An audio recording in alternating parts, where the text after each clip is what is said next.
تیسرا،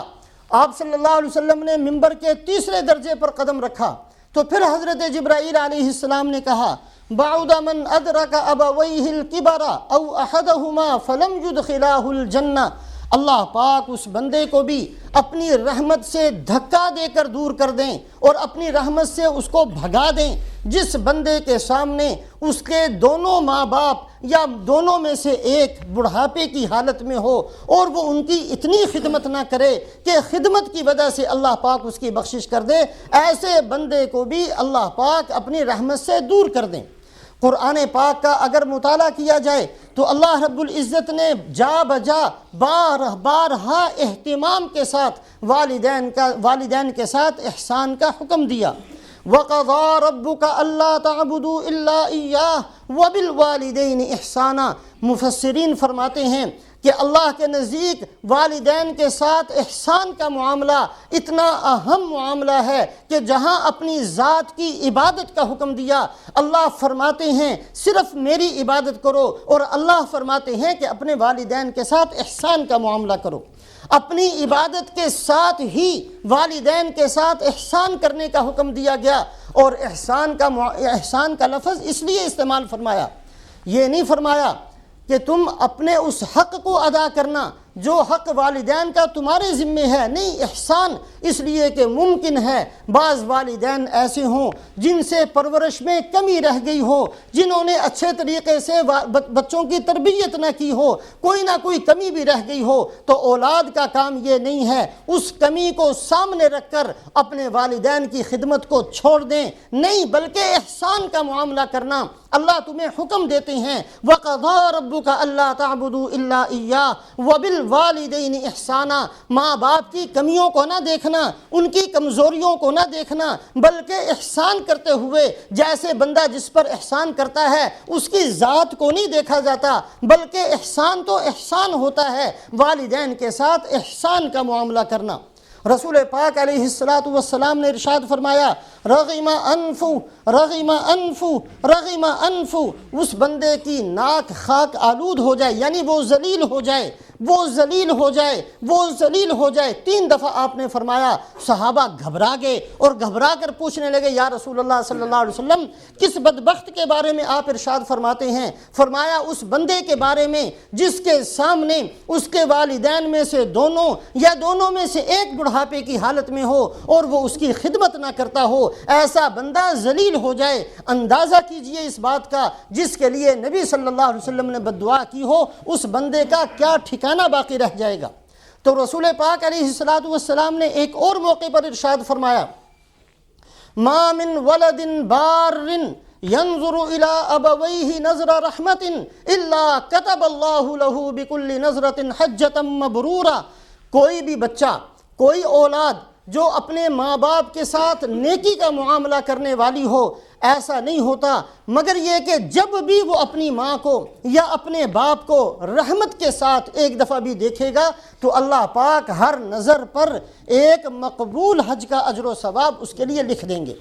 ایک صحابی عرض کرنے لگے یا رسول اللہ صلی اللہ علیہ وسلم یہ تو بڑا سستا سا سودا ہے، اگر ہم میں سے کوئی آدمی 100 دفعہ اپنے والدین کو رحمت کی نگاہ سے دیکھے تو کیا اس کے لیے 100 حجوں کا اجر و ثواب ملے گا؟ آپ نے فرمایا اللہ اکبر و اطیب، اللہ بہت بڑے ہیں اور اللہ کے خزانے بڑے غیر محدود ہیں۔ یہ تھوڑی ہے کہ ایک دفعہ ثواب دینے کے بعد خدا کے خزانوں میں کمی آ جائے گی۔ اگر تم 100 دفعہ بھی رحمت کی نگاہ سے اپنی والدین کی طرف نظر کرو گے تو 100 دفعہ اللہ پاک اجر و ثواب تمہارے لیے لکھ دیں گے،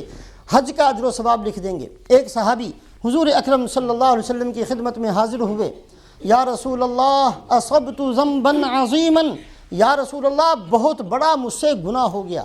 بہت بڑا مجھ سے گناہ ہو گیا۔ آپ صلی اللہ علیہ وسلم کی عادت شریفہ ستاری کی تھی، آپ نے یہ تو نہیں پوچھا کہ کیا گناہ ہو گیا ہے، لیکن اس کی تلافی اور اس کی معافی کا طریقہ بتلا دیا۔ اس نے کہا اصبت ذنبا عظیما، بہت بڑا گناہ مجھ سے ہو گیا۔ آپ نے فرمایا هل لك من ام، تمہاری ماں زندہ ہے؟ کہا یا رسول اللہ نہیں، وہ تو دنیا سے جا چکی، ان کا تو انتقال ہو گیا۔ آپ نے فرمایا هل لك من خالۃ، تمہاری خالہ ہے؟ کہا جی ہاں میری خالہ، میری ماں کی بہن موجود ہے۔ آپ نے فرمایا فبرھا، جا اور اس کی خدمت کر اور اس کے ساتھ احسان کا معاملہ کر، تیرے اس گناہ کی تلافی اللہ پاک فرما دیں گے۔ ایک صحابی حضور اکرم صلی اللہ علیہ وسلم کی خدمت میں ایک نوجوان آیا اور آ کر اس نے کہا یا رسول اللہ صلی اللہ علیہ وسلم، میرے ابا جان نے میرا مال لے لیا۔ یہ ایک عجیب قسم کا مقدمہ تھا۔ باپ بیچارہ کنگال آدمی تھا، نہیں تھا اس کے پاس، ضرورت ہوگی بیٹے کا پیسہ کہیں رکھا ہوگا، اس میں سے تھوڑا سا خرچ کر لیا۔ یا رسول اللہ صلی اللہ علیہ وسلم، میرے باپ نے میرا پیسہ لے لیا، میرا مال لے لیا۔ آپ صلی اللہ علیہ وسلم نے فرمایا کہ جاؤ اپنے والد کو بلا کر لاؤ۔ یہ نوجوان اٹھا اور جا کر اپنے والد کو بلانے کے لیے گیا۔ اتنے میں حضرت جبرائیل علیہ السلام تشریف لائے اور کہا کہ یا رسول اللہ صلی اللہ علیہ وسلم، جب یہ بوڑھے میاں آئیں تو آپ ان سے پوچھنا کہ وہ کلمات کیا ہیں جو تو نے اپنے اس بیٹے کے بارے میں کہے ہیں۔ تو یہ جب بوڑھے میاں آئے، آپ صلی اللہ علیہ وسلم نے فرمایا، نوجوان بھی بیٹھا ہوا ہے، اس بوڑھے میاں سے کہنے لگے آپ صلی اللہ علیہ وسلم کہ وہ کلمات کیا ہیں جو آپ نے اس اپنے بیٹے کے بارے میں کہے ہیں۔ تو اس بوڑھے میاں نے کہا کہ یا رسول اللہ صلی اللہ علیہ وسلم، اللہ پاک ہر معاملے کے اندر آپ پر ایمان بڑھا دیتے ہیں ہمارا۔ وہ کلمات تو میں نے ابھی سوچے ہیں، ابھی تو میرے اپنے کانوں نے بھی ان کلمات کو نہیں سنا، اور آپ کو اللہ پاک نے اس کی خبر دے دی۔ جب یہ میرے بیٹے نے اس طریقے سے میرے ساتھ معاملہ کیا اور مجھ سے پوچھا کہ میرے پیسے کیوں آپ نے اٹھائے، اور میں جا کر حضور صلی اللہ علیہ وسلم کی خدمت میں شکایت کرتا ہوں، جب یہ میرے بیٹے نے کہا تو میں نے دل کے اندر اشعار کہے تھے جو ابھی میرے اپنے کانوں نے بھی نہیں سنے۔ غزوتک مولودا ومنتک یافعا تعل بما اجنی علیک وتنہل اذا لیلۃ ضافتک بالسقم لم ابت کأنی انا المطروق دونی وعینی یتحمل،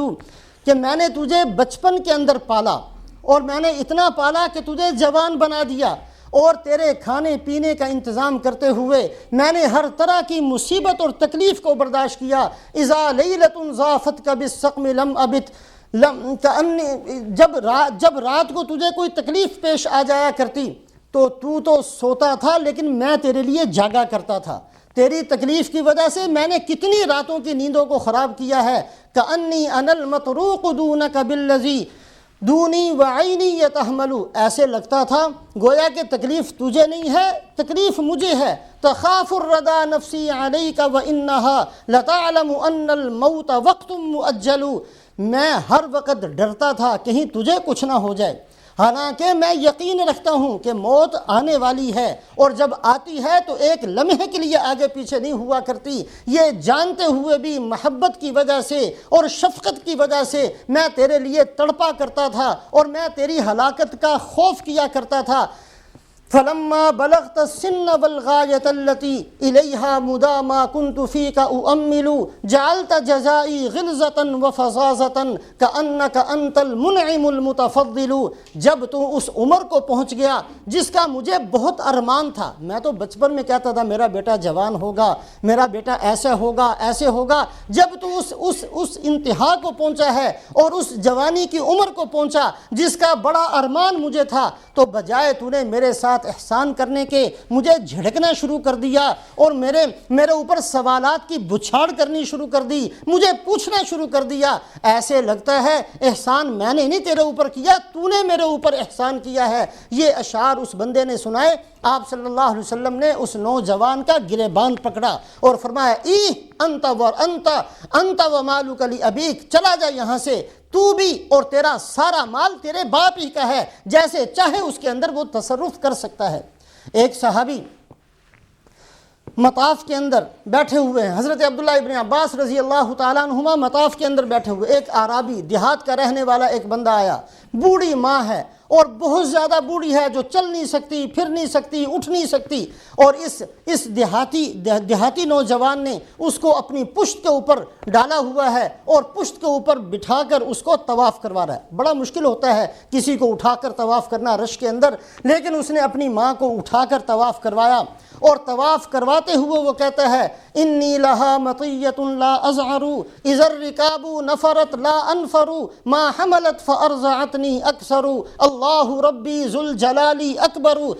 میں تیرے لیے ایسی سواری ہوں جو فرما بردار سواری، بعض دفعہ سواریاں بھی فرما برداری چھوڑ دیا کرتی ہیں، لیکن اے میری ماں میں کسی صورت میں تیری فرما برداری نہیں چھوڑ سکتا۔ ما حملت فارضعتنی اکثر، میں اس بات کو جانتا ہوں کہ تو نے جو میرے لیے تکلیفیں اٹھائی ہیں، مجھے پیٹ میں اٹھایا، مجھے لے کر پھری اور میری پرورش کی، مجھے پالا، وہ بہت زیادہ ہے، اس کا بدلہ میں نہیں دے سکتا۔ اللہ ربی ذو الجلال اکبر، میں جو تیری خدمت کرتا ہوں یہ اللہ پاک کی توفیق کی وجہ سے کرتا ہوں۔ یہ اشعار پڑھتے ہوئے اپنی ماں کو طواف کروایا، اور طواف کروانے کے بعد حضرت عبداللہ ابن عباس رضی اللہ تعالیٰ عنہما کے پاس آ کر بیٹھ گیا اور کہنے لگا کہ جی کیا آپ فرماتے ہیں میں نے اپنی ماں کا حق ادا کر دیا؟ حضرت عبداللہ ابن عباس نے فرمایا کہ ماں نے جو تیرے اوپر احسانات کیے ہیں ان میں سے ایک کا بھی حق ادا نہیں کیا،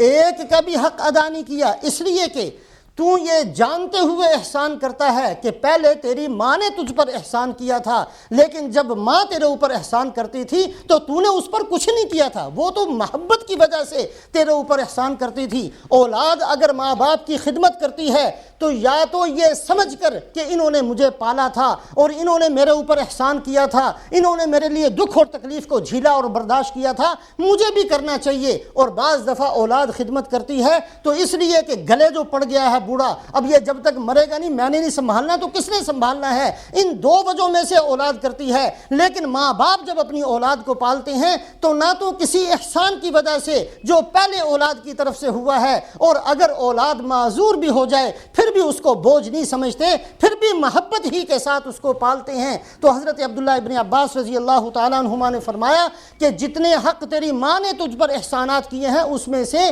ایک کا بھی حق تو ادا نہیں کر سکا۔